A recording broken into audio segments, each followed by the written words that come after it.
Welcome to Peach County Schools Podcast. Welcome to the Peach County Schools Podcast, where we celebrate all things Peach County Schools. On today's episode, we're shining a spotlight on the Rolling Trojans, Peach County's adapted sports team. We'll sit down with coaches Walter Johnson and Kristen Harter to learn more about the team, their dedication, and the impact of adapted sports in our schools. We'll also chat with Peach County Schools adapted sports and PE director, Coach Christy Jones, for an inside look at the program. And of course, we'll be recognizing excellence in our schools by awarding a deserving student and teacher the Golden Peach of Excellence Award. Let's get started.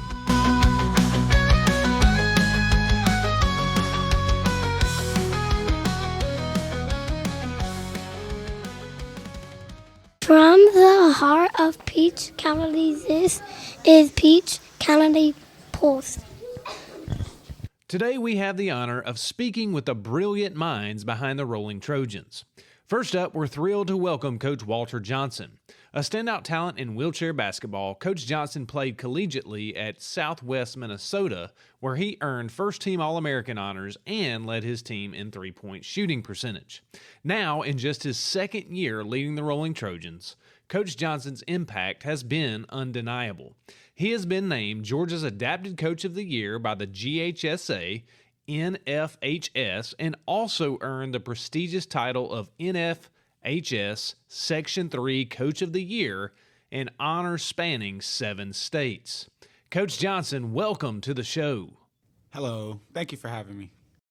Also joining us today is Coach Kristen Harter. Not only is she a dedicated coach for the Rolling Trojans, she also has the unique privilege of coaching her son, Jace, who has risen as a true leader on the court.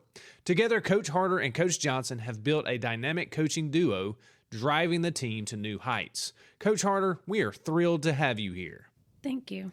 Lastly, we have Coach Christy Jones, the adapted PE and sports coordinator for the Peach County school system. She plays a crucial role in ensuring that students of all abilities have access to top-tier physical education and competitive sports opportunities. A driving force behind the success of the Peach County Rolling Trojans, Coach Jones' dedication and leadership have helped shape the program into what it is today. Coach Jones, we're excited to have you. Thank you so much for having us. I'm so excited to be here today to talk about the Rolling Trojans in the program. Coach Jones, we'll start with you. I think a lot of times there's a misconception that Special Olympics and adapted sports are the exact same program. Can you explain the difference between those programs? They are very different as far as the eligibility process for our athletes. The Rolling Trojans is an adapted sports team that has students that have a medical condition that affects their muscles or their bones. And they meet that qualification to participate. Now, even though all the sports are played in wheelchairs, they do not have to be daily wheelchair users. Actually, all of our players currently that are playing for the Rolling Trojans walk, but to make it fair, because we have some students that have upper body medical conditions and we have some that have lower body medical conditions, so to make it a fair playing field, then they do have to play in a wheelchair. And these are not your grandma's wheelchairs. These are specially made sports wheelchairs that are built to take a banging. They run in each other. They fall out of the wheelchairs, but they are made specifically for sports. They don't have brakes.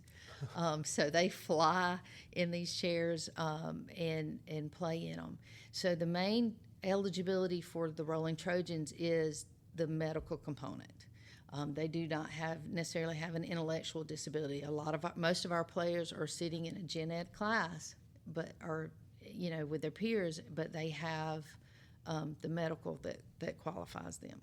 With Special Olympics, the athletes that qualify in Special Olympics do have an intellectual disability, which means they learn at a different pace or a different presentation.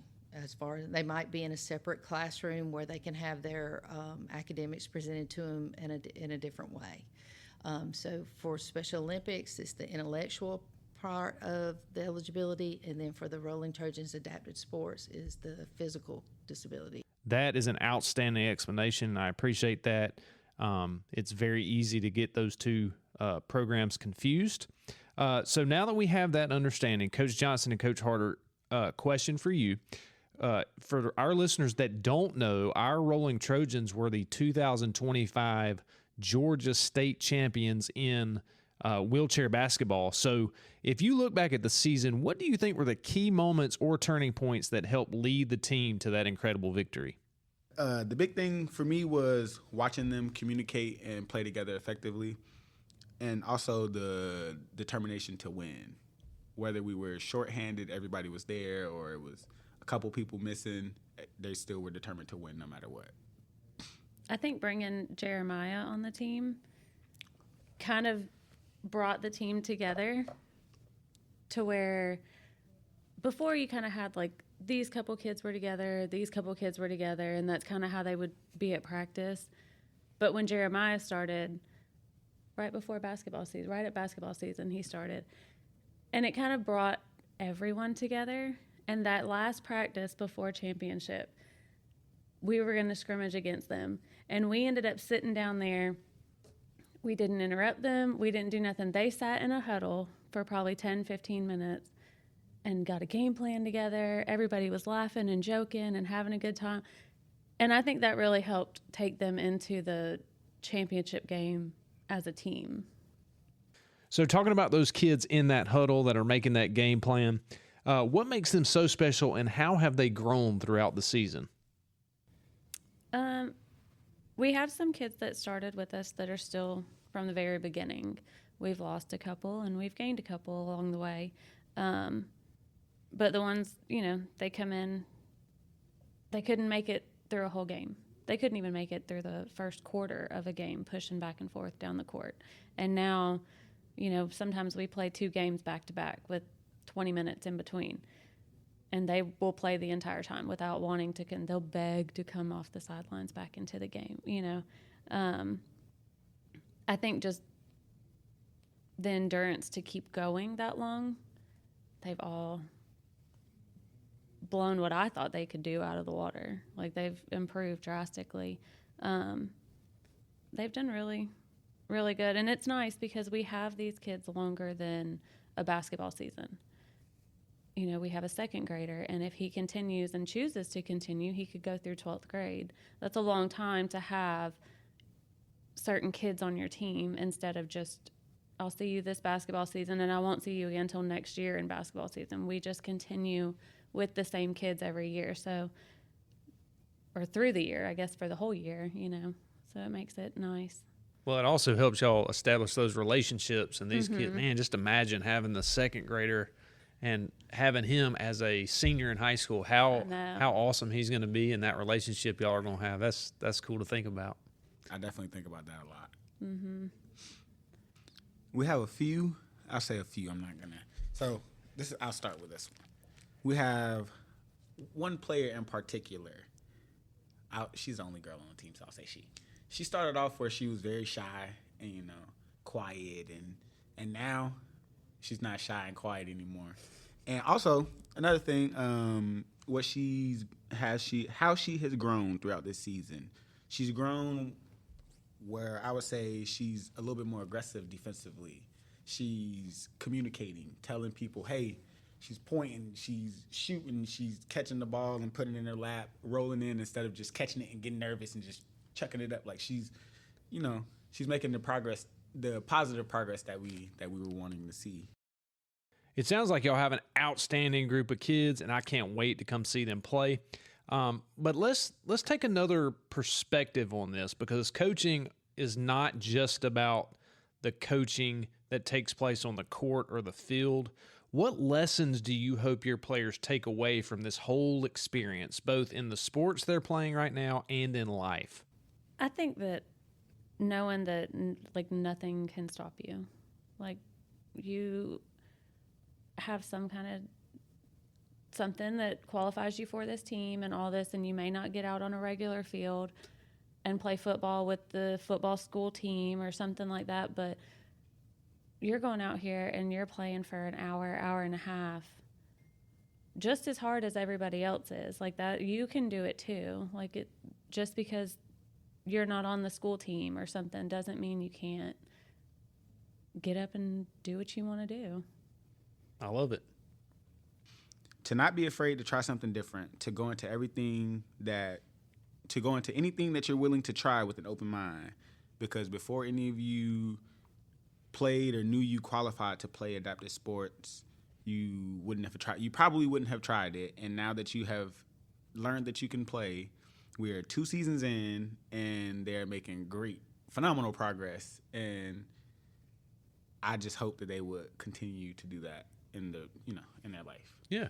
Trying something different. And, kind of piggybacking on this, when you think of like someone that is able to get out on a quote unquote regular field, if they came and tried to do what these kids are doing, they wouldn't be able to do it. We've had kids that we're trying to get some now again this time.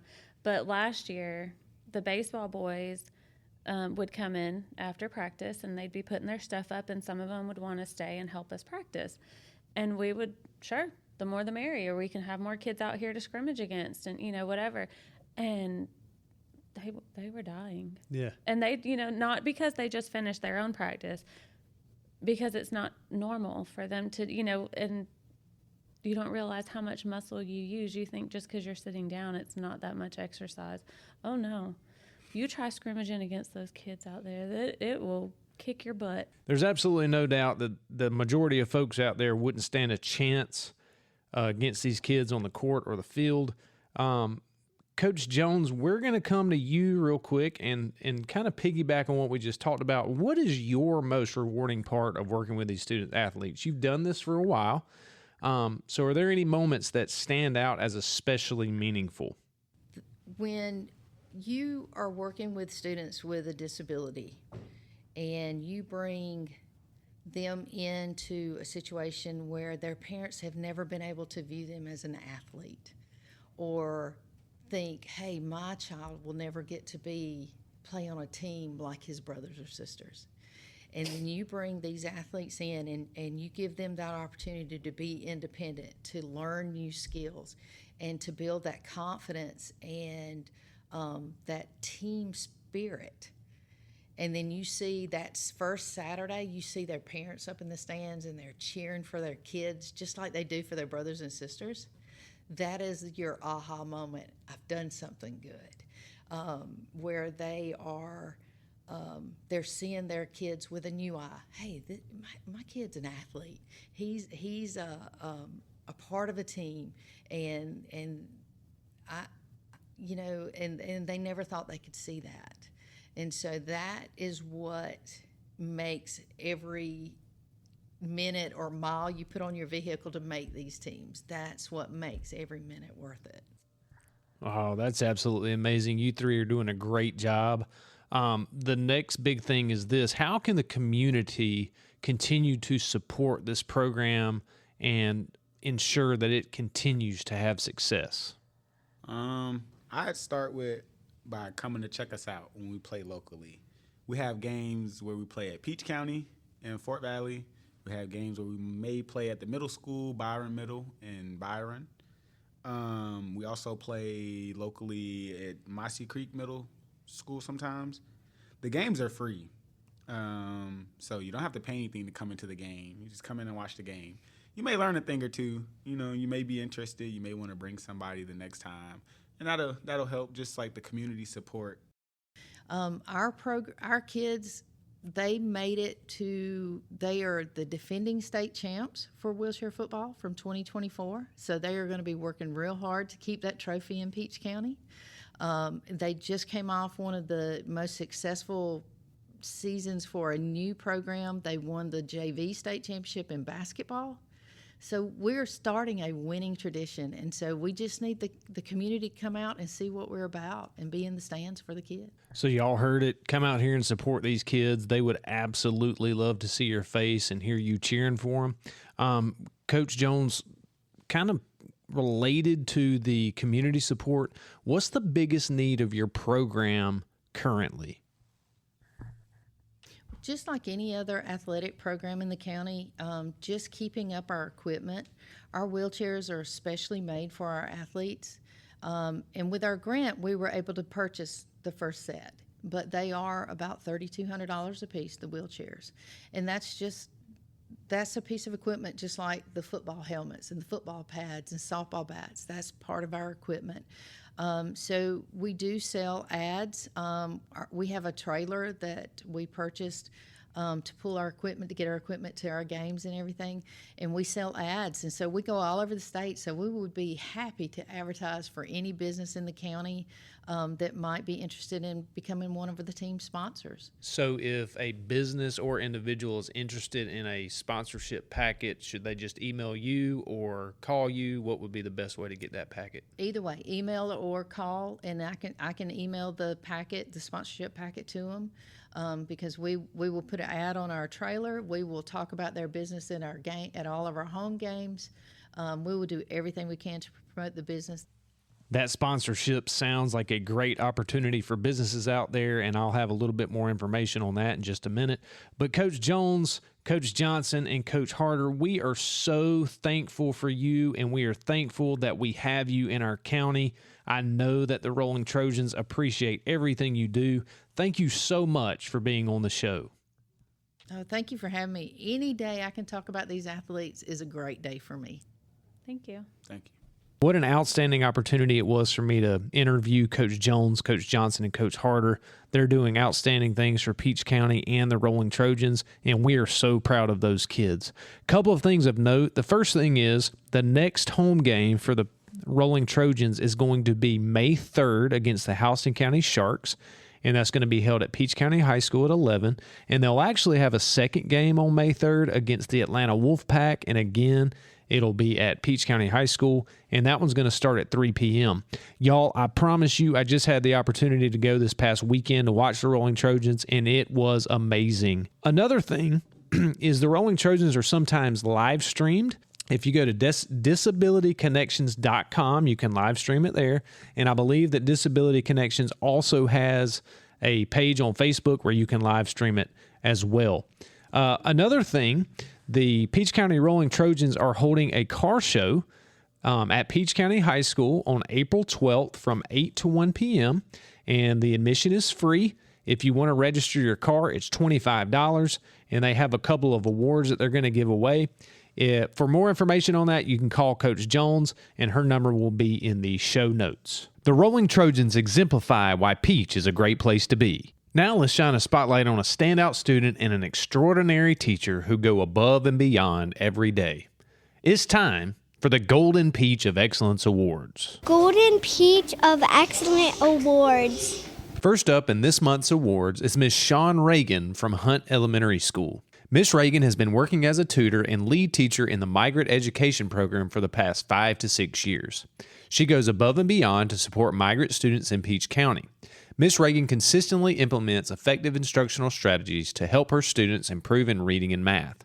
She regularly checks for understanding and encourages students to demonstrate their learning in various ways. She is a valuable asset to the migrant education program and deeply cares for her students. Up next is Antonio Lewis from Peach County High School. Antonio is a true superstar, showing dedication and heart every single day. He works tirelessly alongside our custodial staff and lunchroom workers to help keep the school clean, proving that no job is too big or too small for his hardworking spirit. But that's not all. Antonio recently brought home gold in not just one, but 2 events at the Special Olympics. His determination, positivity, and kindness make him a shining example of excellence. Congratulations, Ms. Shawn Reagan from Hunt Elementary School and Antonio Lewis from Peach County High School on earning this month's Golden Peach of Excellence Awards.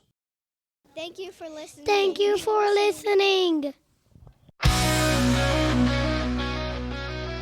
Well, that's a wrap for episode 3 of the Peach County Schools podcast. But don't worry, we'll be back next time to celebrate even more of the incredible excellence happening every single day in the Peach County school system. Until then, always remember, Peach is a great place to be. Goodbye, everybody. See you next time.